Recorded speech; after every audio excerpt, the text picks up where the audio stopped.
an English wildflower meadow.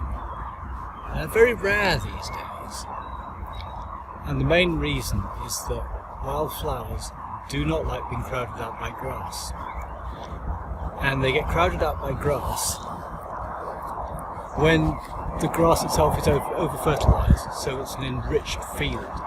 This one, I think, is unenriched, and it's on an Essex Wildlife Trust Reserve. And it's wonderful. It's got buttercups and clover and various other species of plant that I don't actually recognise because I'm no ecologist. But it's a wonderful place, and there aren't that many of them left. To get places like this where you're really rich in different plant species is really hard these days, because almost every field in the UK has been enriched at some point in the past.